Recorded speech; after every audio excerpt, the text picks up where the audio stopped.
His career in higher education as a professor included positions at the University of Nebraska at Kearney, the University of South Dakota, and the University of Colorado at Colorado Springs.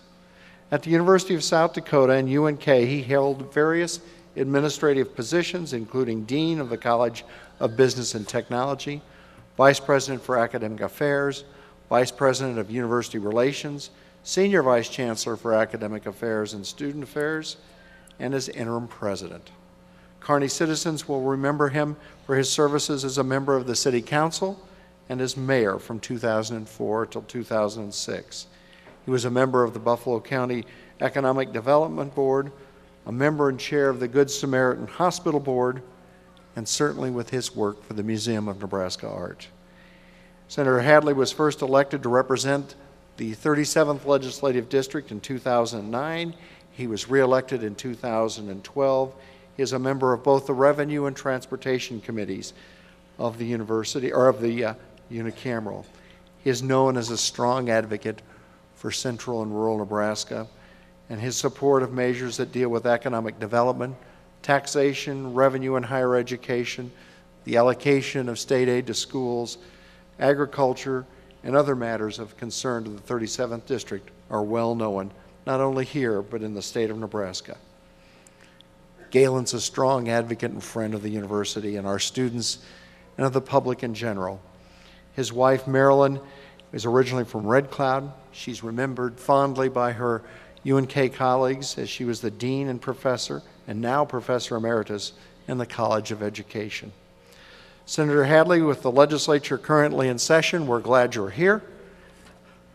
We appreciate the time that you have given to us, and thank you for being here today. I introduce to you State Senator Galen Hadley.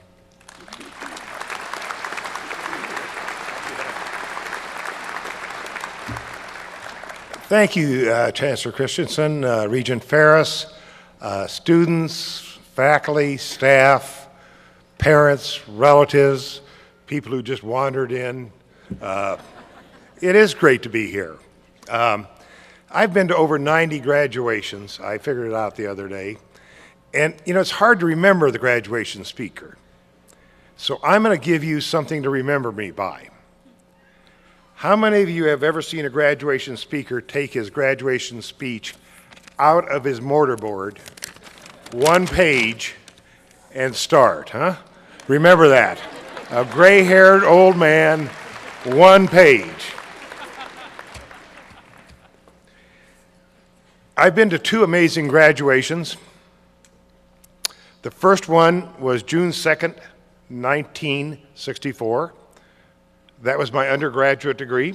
I remember that very well because a month before the graduation, the dean at the University of Nebraska, Lincoln, called me in and said, "Galen, if you promise never to come back on campus, we'll let you graduate." To this day, they will not still allow me back on that campus. So every time they have a dinner for senators, they don't invite me. This cord wasn't for perfect attendance as an undergrad. The other amazing graduation is this graduation that I was asked to speak. I texted, texted two great dates in texting, 1991, 2012. 1991, the first text was sent. 2012, Galen Hadley sent the first text. So just remember those two dates. When the chancellor texted me, I texted back and says, "Are you sure that you want this to happen?" Last night, I was getting my hair cut so I would look good for you today. And Tony, the barber, said, "I'm working a little late tonight because my daughter's graduating tomorrow." And I said, "Oh, you know who the speaker's going to be?" He says, "No." I said, "Well, I am." He says, "Amazing." So, Tony, you're here someplace. Here I am. Chancellor Christensen has suggested to me that to speak longer than 15 minutes would be cruel and inhuman punishment. 20 minutes gets 3 big men to escort me off the stage. 10 to 12 minutes gets me a free lunch. You can look at me. I have not missed many free lunches. Remember, if you miss a lunch, you can't make it up by having 2 suppers. So just remember that as you go through life. I want to give you some truths to live by. And these are not super things. Professor Martin probably will not think that at all. But they're things that I think about and I picked up over my life. And I hope you maybe, if you can remember 1, that's amazing. 2, unbelievable. 3, you're better find something better to do with your life. The first one that I think about a lot is that it's a thin sheet of paper that only has one side. And I got this from a good friend who is a professor up at the University of South Dakota. So many times in life we hear people say, always, never, has to be, this is the only side of this problem, this is the way you have to think about it. And I ask you to make sure you look at both sides of the paper when somebody brings an issue up to you. Don't just listen to one side, find out what both sides are, and then make your judgment. I find that in the legislature, the first thing when a lobbyist comes to us with a bill and says, we got to do this because of this, the first words out of my mouth are, what does the other side say? And if they say, I don't know, I say, well, I'm not going to talk to you anymore. Until you can come and tell me both sides of this issue, I don't want to talk to you. So the first thing, it's a thin sheet of paper that only has one side. Second one, do not use the word but. Always use the word and instead. And I got this from a minister at the National Presbyterian Church in Washington, D.C. at a sermon I went to a number of years ago. When you use the term but, you put up a wall between the person who's speaking to you and you. Think of this. You're have a person come up and they've got a good accomplishment and you say, boy, that was a great thing you did, really great. But if you'd have done just a little bit more in this area, it would have really helped. They don't remember that you praised them in the first half. All they remember is from the but on. So instead of using but, use and. You really did a great job, and this might even help you more the next time. So remember that. Don't use but, use and. This too shall pass. That's one of my favorites. Abraham Lincoln used that, 1859, Milwaukee. It's not new. My understanding, it goes back centuries ago to the Near East, where Sultan or king asked his advisors to give him a statement that could be used in all circumstances. This too shall pass.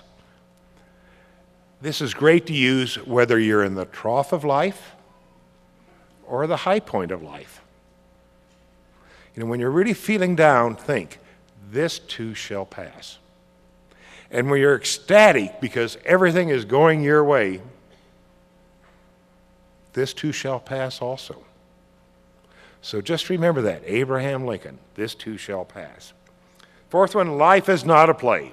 Doesn't have a second act. Or live life, this is not a dress rehearsal. Moss Hart, F. Scott Fitzgerald, Senator Dennis Utter.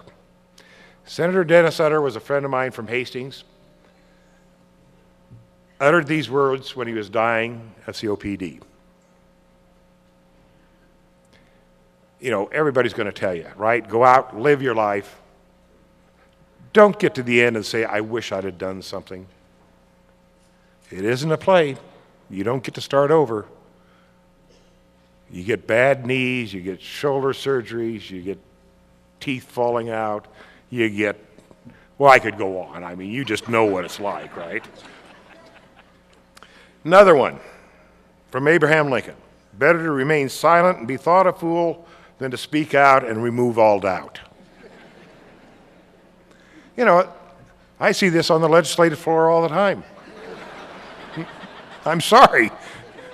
The criteria that you have to know something about a topic is not a requirement to speak on the legislative floor. Some people just want to hear themselves talk. So think about that. Think about that before you weigh in when you maybe don't know much about what the topic is. Sixth one's on the same line by Mr. Covey. Most people do not listen with the intent to understand. They listen to reply. You know, I meet a lot of people now, and I have problems with names. At my age, I called my wife Sharon the other day. It was that bad. But anyway, you know, trouble with names.